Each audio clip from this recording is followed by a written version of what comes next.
and welcome to today's episode of Health University, where I have the good fortune of introducing to you Anu Sim. Am I pronouncing your last name correctly? Sim? Yeah, Anu Anu Sim. Sen. Yeah. And she is a former high school teacher turned certified functional health coach based on her own experience with nutrition as medicine. When her son got sick in college, he gained 90 pounds. And by eliminating triggers like gluten, dairy, and sugar, he felt better and was able to lose some of the weight. And then Anu was able to bring this lifestyle medicine into her family, helping her mother reduce her hemoglobin A1C, her inflammatory markers for blood sugars, and then helping herself reduce her menopausal symptoms. So I think became a fan and a dedicated health nutrition consultant. So welcome, Anu. And if there's anything that I haven't added Thank you to your so much, bio. Susan. No, I mean, it's just, yeah, this is the journey, right? It's It usually your own struggles with health and your family struggles that gets you really excited about learning about optimal health and what can we do, what's in our hands, what are some of those factors that we can change. Yes, So yeah, absolutely. And there's so much in our hands, right? I mean, exactly. that's the beauty of it. That's That's what makes it so exciting is we realize we have so much agency yeah, over our own health absolutely. when we take control over our own health or take responsibility. So today we're going to talk a little bit about functional nutrition, about Ayurveda, which is a lot of the principles through which you weave your nutrition, and then about the gut microbiome and how all of this affects fertility, because our listening audience out there is for the most part interested in restoring or maintaining their fertile health, considering IVF, trying to conceive naturally, and so forth. Yeah. So Yeah. tell us about the microbiome. It's a whole world unto itself, and I would love to have you share with us how the microbiome is important for your work. Sure. So maybe we start with a simple definition of the microbiome. Sure. There are like trillions of microbes within us. The microbes are everywhere, right? It's in us, on us, it's in our nose and in our vagina. But for this conversation, let's focus on the gut microbiome. Mhm. So our gut microbiome has trillions of cells, trillions of bacteria, that are literally they're like a dense packed, really dense packed system within us.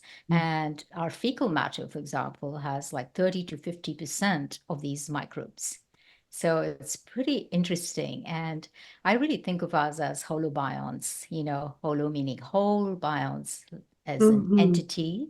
And so when you think about it that way, you think of your own cells um, and these microbes forming this beautiful ecosystem within us. Mhm. Susan, in Sanskrit, um, in my culture and India, we always think of a guest as akin to God, Mhm. and I think of these microbes as forever guests within us, Yes, and we need to learn to be hospitable to them so they support us. absolutely. So You wouldn't uh, refuse to feed your guests, would you? of course not. Yeah.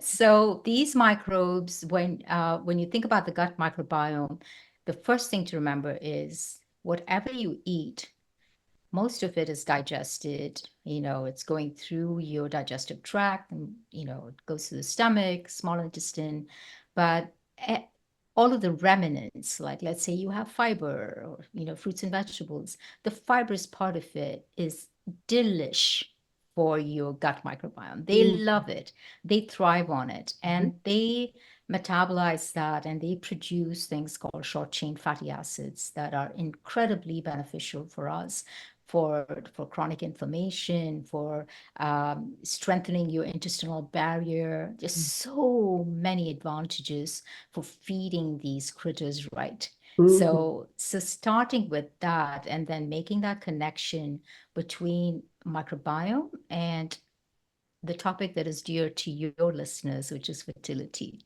So where do we make that connection?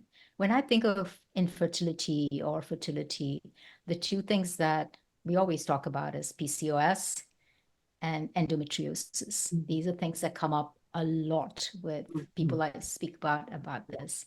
Um, my clients, most of them come to me um, well before that. They come to me because they have gained weight.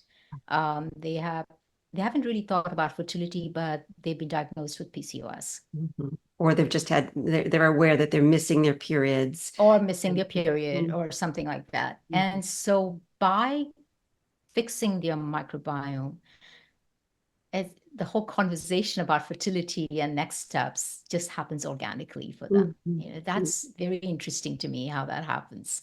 So when Yes. you think about PCOS, you think about chronic dysbiosis in the gut, Mhm. which is imbalance, which means that there's overgrowth of certain bacteria and less of the good bacteria, perhaps that go to bat for you. Mhm. And then that can lead to chronic inflammation, Correct. and PCOS and inflammation are definitely very connected. A lot of research telling us that. And Mhm. then, of course, insulin resistance, Right. and obesity. So Yes. they're all connected. So it makes sense for us to take care of our microbiome. So to have a healthy microbiome to help us be more fertile. Mhm. And I heard you say the fiber and is delicious for the microbes, and so I want to highlight that it's my understanding that it is not just any fiber. It's not having the same fibrous vegetables each day. It's not having a spoonful of fiber in a glass of water, but each of these fibers is providing specific food yeah, butyrates for the microbiome so that you're getting this wonderful, balanced, diverse population of healthy microbes. Would you and you're agree? spot on. Yeah. So your microbes really love diversity, and the diversity comes from the plant kingdom. Mm-hmm. Doesn't matter what kind of animal protein you eat, because yes, it doesn't matter. They will digest the animal protein too. But unfortunately, when you don't balance animal protein with plant protein, sometimes when the microbes are digesting it, certain harmful toxins can Mm-hmm. be, the side effect of having too much protein. Mm-hmm. But again, a question that comes up a lot for me is, oh, are you saying that I should stop eating animal protein? And I say, no, that's not, that's not, I mean, those extremes are what gets us into trouble. I Yes. think research is showing us that if someone is eating just a carnivore diet, Right. no fiber to support it, no prebiotics, no probiotics, none of the fruits and vegetables with all their micronutrients, flavonoids, phytoestrogens, all of that, there's trouble brewing. But let's Mm-hmm. say they have the same animal protein, but they support it with good sources of protein, beta glucans, flavonoid, all these rich foods. Mm-hmm. Studies are showing us that there's nothing detrimental about that. Right. So Right. isn't that wonderful to know that a balanced diet is what your gut is also really seeking. So Mhm. Yes, and in this day and age, of course, we have to, well, we're speaking plants, well, and animal protein. We need to talk about the importance of organic, right? yeah. Or, pesticide free. Is this a conversation you find yourself having with your clients on a regular basis? Yeah, all the time. So again, it's research is definitely showing us that things like glyphosate, pesticides, all of that can be a detriment to our digestive system. Mhm.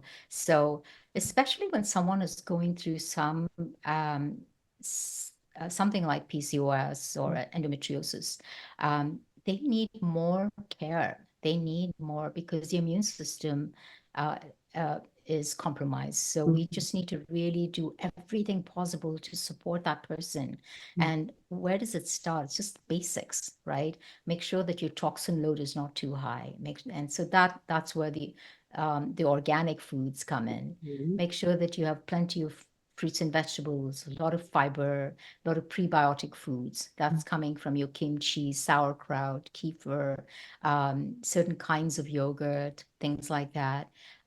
Really look at nutrition like like very holistically rather than macros. Right. So when I think about nutrition, I don't think about macros. Yes, macros really matter, but really think about it as, let's just take a good look at the micronutrients that you're taking in Mhm. every single day. Yes. Yeah, absolutely. And this is, I presume, and have experienced a little bit akin to the Ayurvedic principles, right? It is one that would say to just make sure that you're being inclusive of the variety of flavors and colors and textures in the plant kingdom Yeah, or queendom, if you will.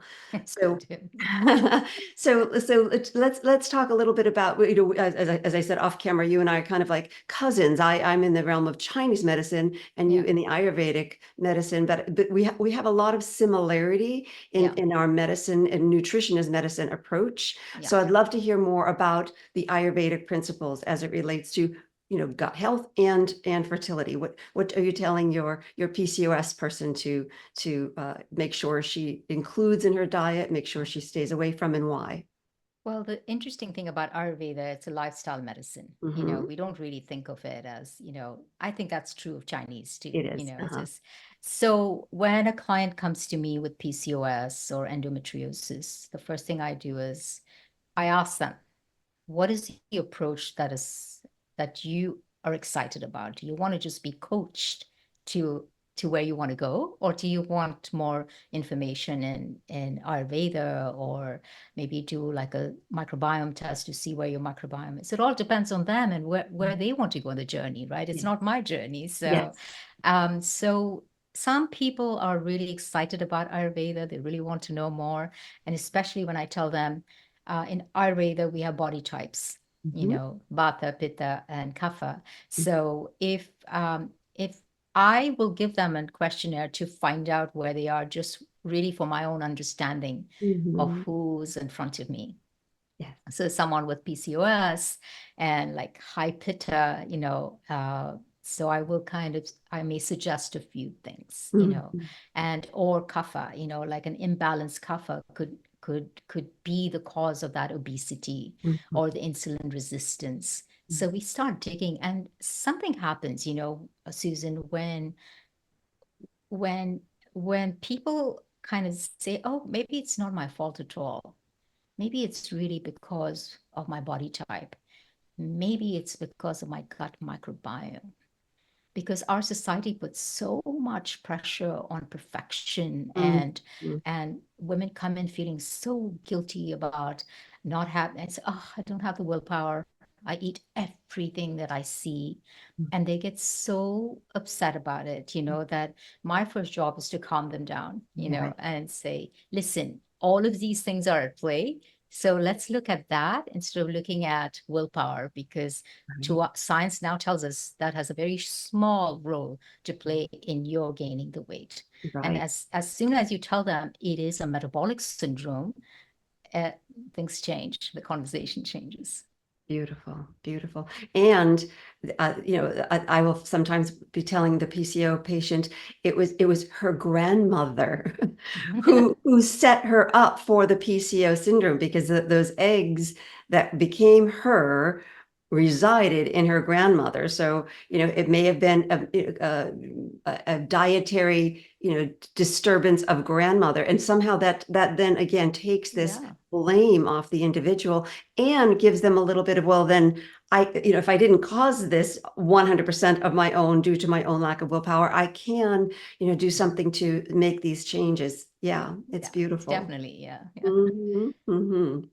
What would you say people could start to do with maybe some of the Ayurvedic herbs, for instance, if they have an interest in and Yeah, are a little bit more of that, as you say, kapha type, which I think that is the larger type, a little slower. Is yeah. that correct? More Well, earth. there's a lot of benefits to being kapha. They have Mhm. beautiful, lustrous skin. It's the Mhm. estrogen, you see. They have like Mhm. high estrogen, I and that see. high imbalance can also cause other problems. Got it. And so every type, there's no type that is better than another. Right. We all have types. Like I'm Vata. Hmm. When you read a Vata description, you feel like, oh my gosh, why am I Vata? Because it's dry. It's like, I mean, you would think it's the worst kind of, but there's such a benefit to being Vata. You're Mhm. quick, you learn a lot, you're creative. There's so Right. many advantages. So I like to say you're blessed with a body type, work with it Yes. and do the best that you can with that and embrace it, you know. Mhm. So if someone's interested in Ayurveda, I would say the first thing is to figure out their body type, you know, and then go to someone who's knowledgeable about it and start with some herbs and, you know, for for the purpose of this, like as far as fertility, Yes, for the should microbiome and fertility, are there herbs that you would say, oh, but don't forget to add this to yeah. it? Yeah. Well, I would say as from a reproductive system, Mhm. Ayurveda has Shatavari, you know, and I think Shatavari is considered she who got 100 husbands or something like that. Because Uh-huh. when you really think of like a visual thing of Shatavari, it's like it belongs to the same family as asparagus and Uh, has all of these roots going underneath and like hundreds of roots, and it's just brilliant. You know, I love the image of it.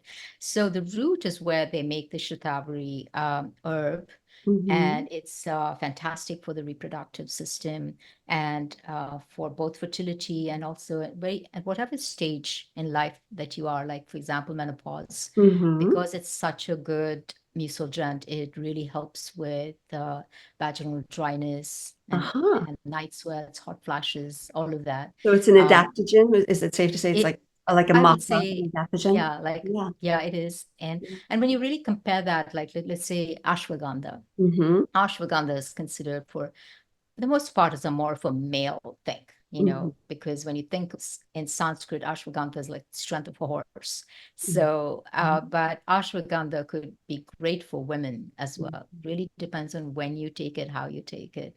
I would say Shatavari is definitely one to research, and I will, and depending on the body type, I will also help them with some good fats like ghee and you Mm-hmm. know things like that to get them started, you know. But for a Yeah. kapha person, maybe not. Uh-huh. And that coffee person would probably love to be told, yes, you can have the ghee. Yes. Would you say that the it's the balance of the fats and the plants and the proteins and the herbs that are what is going to make the healthiest microbiome? Ah, it's I know that's a kind of a such a sideways layered question. question, you know. I think the microbiome depends on your birth mode, Mhm. depends on how you were fed, Mhm. your antibiotic usage. It Mhm. depends on, you know, the kind of diet that you're on, because it Mhm. is definitely, there's no doubt about it, it prefers a plant forward diet. Mhm. So if you're eating a lot of incredible plant sources that are that are nourishing the microbiome with flavonoids and things like that, you know, chances are that your microbiome is going to be healthier. So Mhm. definitely diet is the biggest Mhm. mover as far as the microbiome. Like Uh-huh. all of these other things matter, but because when you think about it, Susan, endometriosis, for example, is I'm sure a lot of your people struggle with that. And you Mhm. think about the estrogen imbalance that's connected to that. And you think about the estrobolome in the microbiome. There's a Mhm. whole bunch of bacteria that are really just is immensely capable of, you know, metabolizing this estrogen and recirculating it in the body. Mhm. So when there's that imbalance, can you imagine what happens to the body with that excess estrogen?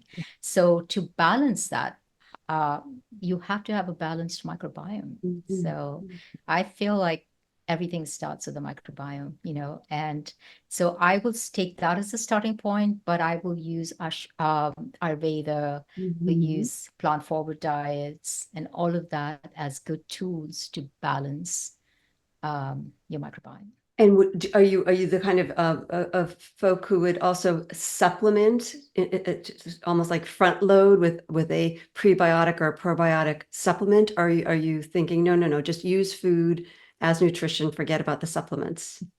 I am, I would like to, that's a very interesting question because probiotics are, they either work or they don't, right? And it all depends on, it's very bio-individual for some people. Some people, it's like they'll lose 10 pounds on a certain probiotic, and others doesn't do anything. Mhm. I say educate your client about food. Food is medicine. Yeah. Let's get all the prebiotic sources sorted out. And the one thing that we do know that is that if someone is struggling with weight gain, obesity, these gut microbiome, the bacteria really have an obesity memory. So even Mhm. if you lose the weight, there's a good chance they hold on to that memory. So how do we handle that? It's like even during weight loss, you Mhm. are constantly feeding the microbiome. So Mhm. that's very important. And I've Mhm. seen such a remarkable difference between uh, that or just going about just trying to be calories in, Calorie calories restrictive. out kind of. Mhm. Yeah, Mhm. yeah, So the calorie restrictive diet, if it is not nutrient dense, that yeah, person's fat cells will likely carry that memory. And once that person starts introducing anything that is beyond the very limited, that cell is going to say, huh, now I can express myself as a fat cell. yeah. Is- Because one of the things is happening, you start them so much, they are not able to metabolize things like isoflavones, Mhm. flavonoids, and things like that. And Mhm. those are like, let's say, for example, parsley, Mhm. things like that are have a huge role to play in fat metabolism. Mhm. And you're kind of losing out on that. Mhm. And so many people take the parsley as garnish and set it Yeah. uh, Oh no. on the side when at minimum it's a breath freshener Yeah. your meal, and at maximum it's really helping you Yeah. digest that meal that you've just Yeah. consumed. So we've If you got the walk out, microphone. sorry, if Oh, go you ahead. walked out into my garden, I have parsley, I have Brahmi. Brahmi is a memory tonic. I Okay. have Cuban oregano. I have different Mhm. kinds of mint. I have holy basil. So in the Mhm. morning when I wake up, I just go out with my dog and I just take a few of those from different plants. And that's how I start my day. I start chewing on all of these Uh-huh. greens I and thought you were going to say started, you make a tea, but you just actually just start chewing I on it. start chewing on it. Yeah. Fantastic. Thank you for sharing in our conversation here at Health University. One of the ways in which we help people improve their fertility is through our 5-element fertility quiz. Please click on the link below at yourfertilityquiz.com and take this short quiz. You'll receive a free report that includes easy to implement ideas to improve your whole health and your fertile health. Now let's return to our topic in today's episode. So we've touched upon how the microbiome is so important for fertility, for the growing egg inside the follicle each month. But then how would you expand upon that for pregnancy? Because of course the whole point of the conversation of fertility is not just the positive pregnancy test, but a healthy, happy baby Yeah. growing inside and then Yeah. postpartum. Yeah. And I do have clients who come to me for that. And the one thing is, obviously, and I'm sure this is something you counsel and coach your clients through, is a whole food diet for Absolutely. sure. Really keep Absolutely. an eye on the stress, because when a woman's pregnant, their entire microbiome changes. Mm-hmm. It starts resembling the microbiome of an obese person.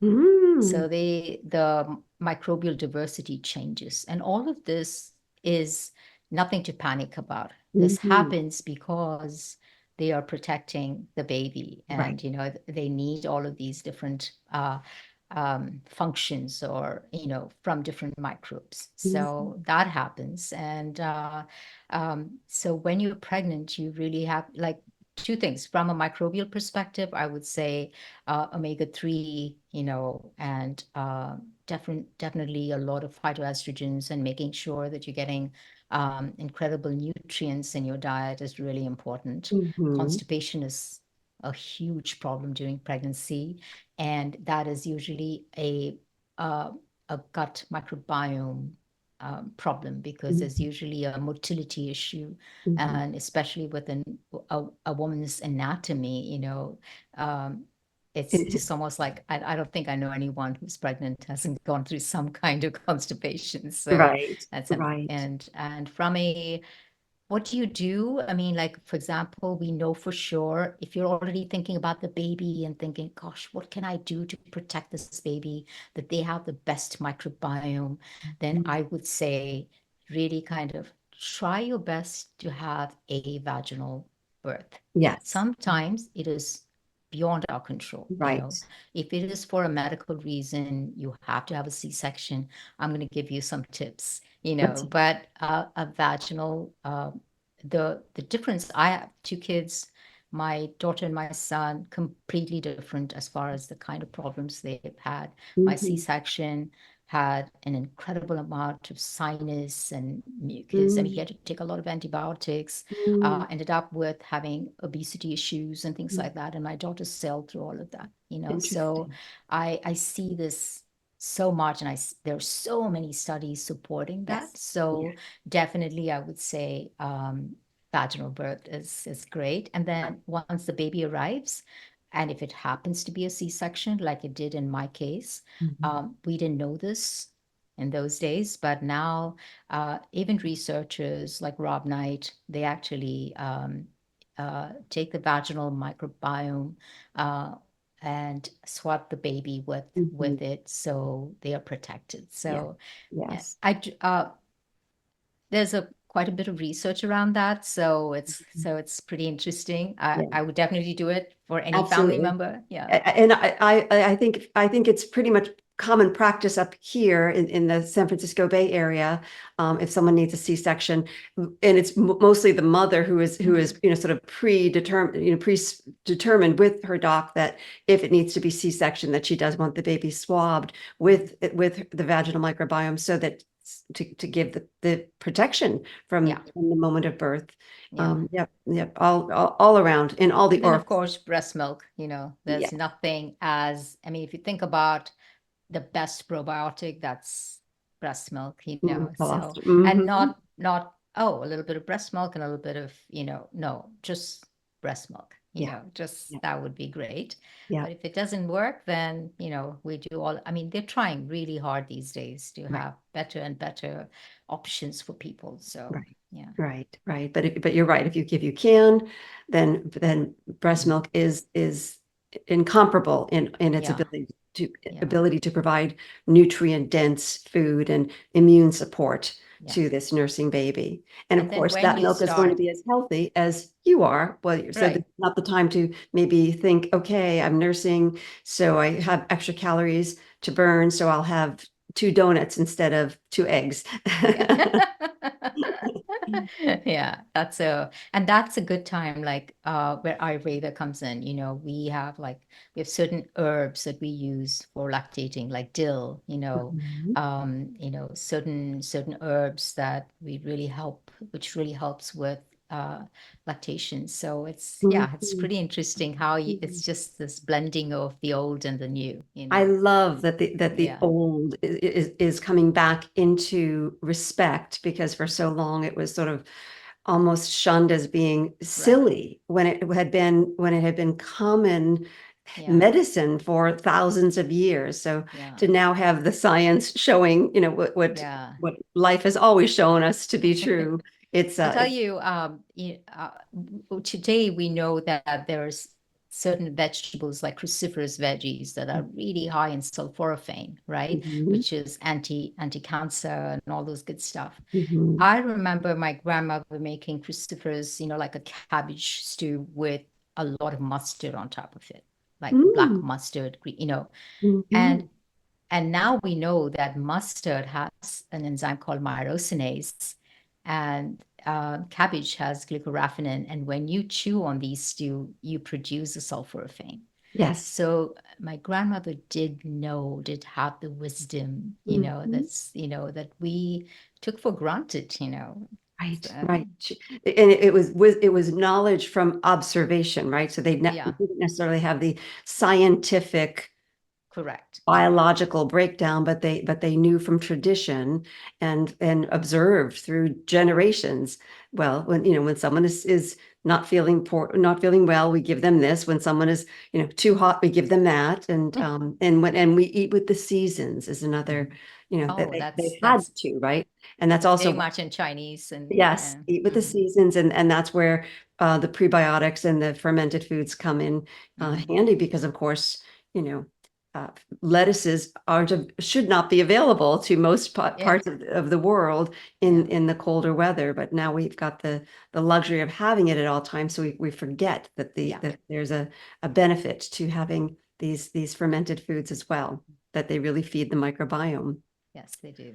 I think you and I could probably chat about this for a very long Yeah. while, and I want to be respectful of your time and then the listeners' time. So as we wrap up, if there's anything that we didn't cover in our chat, I want to make sure that you have a moment to, to relay some pearls if you'd like. No, I would just say that if someone is thinking about, the working on their fertility or getting ready to have a baby or or just interested in optimal health, I really Mhm. think that spending some time learning about your microbiome is a good starting point because there's an incredible amount of knowledge that you're going to, it's connected to all the different systems in your Yeah, body that it makes so much sense yeah, to respect that and really start feeding your microbiome, which is what my book is about anyway. So, beautiful. And tell yeah. me the name of your book so the listeners can Uh, hear.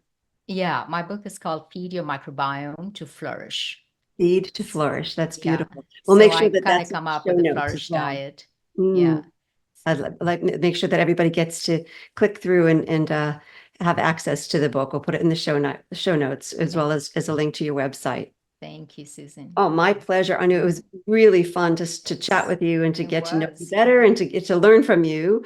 And here's hoping that we can resume this at another time. We'll talk about pregnancy or perimenopause or something like Yeah. that because it's all an arc on the same bridge. And Yes, it is. and And sometimes it isn't just that feels like what Chinese medicine, what do they call a menopause? They certainly don't call it as an I the don't. second. Yeah, I it's don't a know that second. they've got a name for menopause per se, but Yeah. we go in years of seven. Yeah. So and so by the seventh seven, we're wise. Our Yeah. energy, the energy that had been in our reproductive organs is now up in our heart center. So we're giving birth to ideas and supporting the next generation. So What a yeah. wonderful way to look at menopause, Mhm. right? Mhm. It's Yes, incredible. yes, Yeah. yes, to welcome it. So. Yeah.